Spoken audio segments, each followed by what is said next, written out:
রাস উৎসবের জন্য নবদ্বীপ ও শান্তিপুর আজ যেমন বিখ্যাত হয়েছে, তেমনি কালনা সরস্বতী পুজোর খ্যাতিও এখন বাংলা ছাড়িয়ে গোটা দেশে ছড়িয়ে পড়েছে। ফ্রেন্ডস, আমি Sujoy the guide to the YouTube চ্যানেলে তোমাদের সকলকে স্বাগত। চলে এসেছি কালনা সরস্বতী পুজো 2025।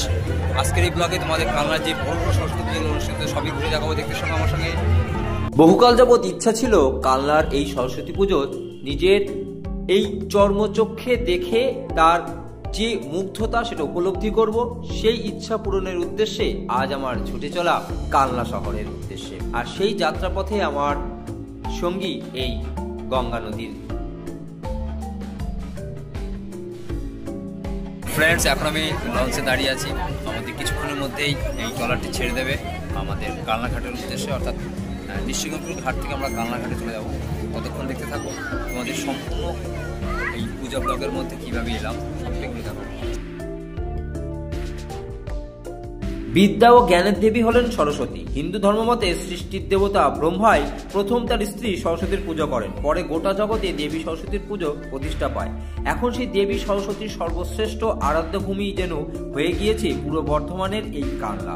দুর্গোৎসব বাঙালির সর্বশ্রেষ্ঠ উৎসব হলেও বহুকাল ধরে কালনার বাসিন্দারা সরস্বতী পুজোকেই তাদের সর্বশ্রেষ্ঠ উৎসব হিসেবে মান্যতা দিয়ে আসছে, যার নেপথ্যে রয়েছে শিক্ষাকেন্দ্রিক এক প্রাচীন ইতিহাস। বৃন্দাবনের প্রেম মন্দির। এই মন্দিরের আদলে বহু জায়গায় বহু পূজা উৎসবে, বহু কালী পুজো, বহু দুর্গা উৎসবের মণ্ডপ নির্মাণ করা হয়েছে এই বৃন্দাবনের প্রেম মন্দিরের আদলে। এখানেও তার কিছু ব্যতিক্রম নয়। আমরা চলে এসেছি কালনার আরেকটি সরস্বতী পূজা মণ্ডপে এবং সেই পূজা মণ্ডপ নির্মাণ করা হয়েছে বৃন্দাবনের প্রেম মন্দিরের আদলে।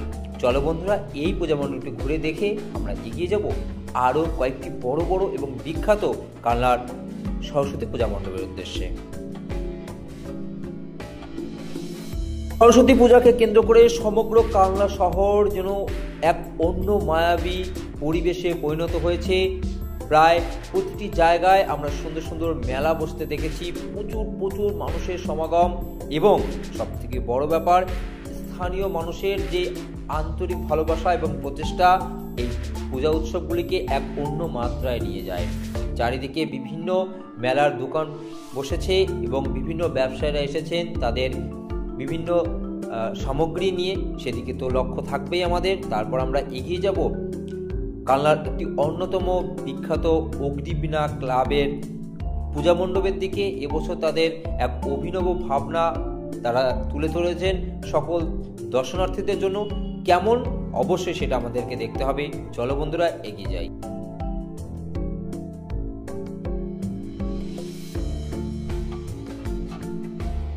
অগ্নিবীণা ক্লাবের এবছরের ভাবনা ডোকরা শিল্প।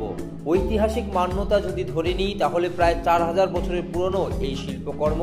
বাংলার ডোকরা শিল্পের হাব দরিয়াপুর গ্রামটি বর্ধমানের গুসকারার নিকটে অবস্থিত। প্রায় 120 বছর আগে উড়িষ্যা থেকে এই জায়গায় চলে এসেছিলেন এই কারুকার্যের শিল্পীরা উড়িষ্যা থেকে। ডোকরা শিল্পের আদলে এবছরের অগ্নিবীণা ক্লাবের পূজা মণ্ডপ নির্মাণ করা হয়েছে। চলো বন্ধুরা, এই পূজা মণ্ডপটি ঘুরে দেখি এবং অবশ্যই আমরা মাতৃ প্রতিমা কেমন হয়েছে অবশ্যই সেটা দেখব। এবং এই পূজা মণ্ডপের সামনে সুন্দর একটি মেলা বসেছে। প্রচুর প্রচুর মানুষ এসেছেন বিভিন্ন জায়গা থেকে, বিভিন্ন পার্শ্ববর্তী জেলা থেকে।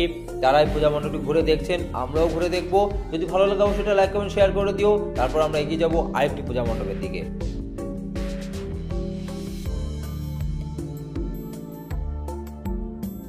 অগ্নিবীণা ক্লাবের পূজা মণ্ডপ দেখে বেরিয়ে আমাদের চোখে পড়লো আরেকটি ক্লাব। ঠিক এর পাশে রয়েছে আরেকটি ক্লাবের পুজো, সেখানেও যাব। রাস্তার চারিদিকে প্রচুর প্রচুর মানুষের সমাগম হয়েছে এবং মেলা বসেছে। সেই মেলা মধ্যে দিয়ে খুব ধীর পায়ে ধীরে সুস্থে আমরা এগিয়ে চলাম আরেকটি পূজা মণ্ডপের দিকে, ঠিক অগ্নিবীণা ক্লাবের পাশেই। অবশ্যই তোমরা যদি আসো অবশ্যই এই পূজা পর্ব দুটি তোমরা দেখে নেবে। চলে এসেছি সেই পূজা মণ্ডপে। একটু থিমের পুজো, যাদের থিমের পুজো দেখতে ভালো লাগে অবশ্যই চলে আসতে পারো বন্ধুরা। চলো পূজা মণ্ডপের মধ্যে প্রবেশ করি, দেখি কেমন হয়েছে এবছরের মাতৃ প্রতিমা।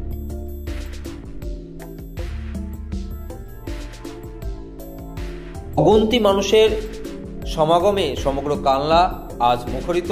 তারই মধ্যে আমরা একটি টোটো জোগাড় করে চলে এলাম কালনার সেই বিখ্যাত 108 শিব মন্দির প্রাঙ্গণে। এখানেই আমরা দেখে নেব পরপর 2-3টি বড় বড় পূজা মণ্ডপ। এছাড়া অবশ্যই একটু হাতে সময় নিয়ে দেখে নেব আমাদের রাজবাড়ি কমপ্লেক্স এবং 108 শিব মন্দির। সে ভিডিও অলরেডি আমার চ্যানেলে আপলোড হয়ে গেছে, তোমরা অবশ্যই দেখে নিতে পারো। লিঙ্ক ডেসক্রিপশন এবং আই কার্ডে দেওয়া থাকবে। আজ তোমাদের শুধুমাত্র সরস্বতী পূজার বিভিন্ন পূজা মণ্ডপগুলি ঘুরে দেখাবো। আমার সঙ্গে দেখতে থাকো। যদি ভিডিওটি ভালো লাগে অবশ্যই লাইক কমেন্ট শেয়ার করে দিও। আর সকলের কাছে আমার বিশেষ অনুরোধ, প্লিজ ভিডিওটি শেষ পর্যন্ত দেখো। অনেক সুন্দর সুন্দর পূজা মণ্ডপ এর পূজা হয়েছে কালনাতে। 108 শিব মন্দিরের ঠিক পাশেই এই পূজা মণ্ডপটির অভিনবত্ব ভাবনা সকলের মাঝে এক বিস্ময় সৃষ্টি করেছে। খুব সুন্দরভাবে সাজিয়ে তোলা হয়েছে আমাদের প্রাচীন সভ্যতা সংস্কৃতির যে নিদর্শন, সেইটা খুব সুন্দর হয়েছে। মাতৃ প্রতিমা আলাদাভাবে অবশ্যই আমাকে উল্লেখ করতেই হয়। মাতৃ প্রতিমা সকলের কাছে বিশেষভাবে আকর্ষণের এবং দৃষ্টিনন্দন হয়েছে। কি বলো বন্ধুরা, তোমাদের কেমন লাগলো অবশ্যই কমেন্ট করে জানাতে পারো। তারপর আমরা এগিয়ে যাব আর একটু দূরে। এখানে এক বিভিন্ন পাহাড়ি ফুলের মাধ্যমে এবং মাতৃ প্রতিমা নির্মাণ করা হয়েছে অশ্বত্থ গাছের পাতা দিয়ে। সমগ্র পূজা মণ্ডপের মধ্যে শুধু ফুল ফুল আর ফুল, বিভিন্ন ফুলের সমাহার আমরা দেখতে পাই এই পূজা মণ্ডপের মধ্যে। সমগ্র পূজা মণ্ডপটি রং সবুজ এবং এই পূজা মণ্ডপের মধ্যে বিভিন্ন ধরনের যে ফুলের গাছ, সেই গাছ এখানে রেখে বা সেই গাছ পরপর সাজিয়ে সুন্দরভাবে এমনভাবে একটি পূজা মণ্ডপ নির্মাণ করা হয়েছে যেন প্রবেশ করলে মনে হয় আমরা কোনো সুশোভিত উদ্যানে প্রবেশ করেছি, সেখানে স্বয়ং মা সরস্বতী বিরাজমান। তোমাদের কেমন লাগলো অবশ্যই কমেন্ট করে জানাতে পারো। চলে এসো বন্ধুরা, দেখতে থাকো কালনার সরস্বতী পুজো পরিক্রমা 2025। 108 শিব মন্দিরের ঠিক পাশেই বা উল্টো দিকে বা পূর্ব দিকে আরেকটি পূজা মণ্ডপ। চলো এই পূজা মণ্ডপের মধ্যে প্রবেশ করি। এই পূজা মণ্ডপের এবছরের ভাবনা দেবাদিদেব মহাদেব রুদ্র অবতারে এই পূজা মণ্ডপের মধ্যে বিরাজমান। চারিদিকে দেবাদিদেব মহাদেবের বিভিন্ন প্রতিকৃতি আমরা দেখতে পাচ্ছি। বিভিন্ন জায়গা থেকে মানুষ এসেছেন এই পূজা মণ্ডপ দেখতে। আমরাও চলে এলাম। তোমাদের কেমন লাগলো অবশ্যই আমাকে কমেন্ট করে জানাতে পারো। তোমরা কবে এই কালনার পূজা দেখতে আসছো যদি তোমরা আমাকে বলতে চাও, অবশ্যই কমেন্ট বক্স তোমাদের জন্য উন্মুক্ত রইল। চলে এসো, বলতে পারো কমেন্ট করে এই পূজা মণ্ডপ তোমাদের কেমন লাগলো, মাতৃ প্রতিমায় বা তোমাদের কেমন লাগলো অবশ্যই আমাকে জানাতে পারো। সকলকে আহ্বান করি, যদি ভিডিওটি ভালো লাগে অবশ্যই একটা লাইক কমেন্ট শেয়ার করে দিও। আর যে সকল দর্শক বন্ধুরা আমার চ্যানেলে প্রথমবার জন্য এসেছো তাকে বিনীত নিবেদন, প্লিজ চ্যানেলটিকে সাবস্ক্রাইব করো।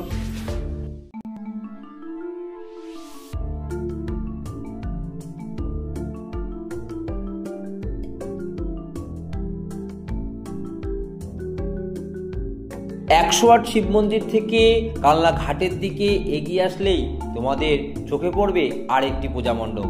বন্ধুরা, ভাবনায় রবীন্দ্রনাথের শিক্ষা চিন্তা বাঙালির চিন্তনে, বাঙালির মননে, বাংলার শিক্ষা ব্যবস্থায় এক অন্যতম বড় অবদান রাখে। তার শিক্ষা ভাবনা, তার শিক্ষা চিন্তা সমগ্র ভারতের শিক্ষা ব্যবস্থাকে এক অন্য উচ্চতায় নিয়ে গেছে, সে বিষয়ে সন্দেহের কোনো অবকাশ নেই।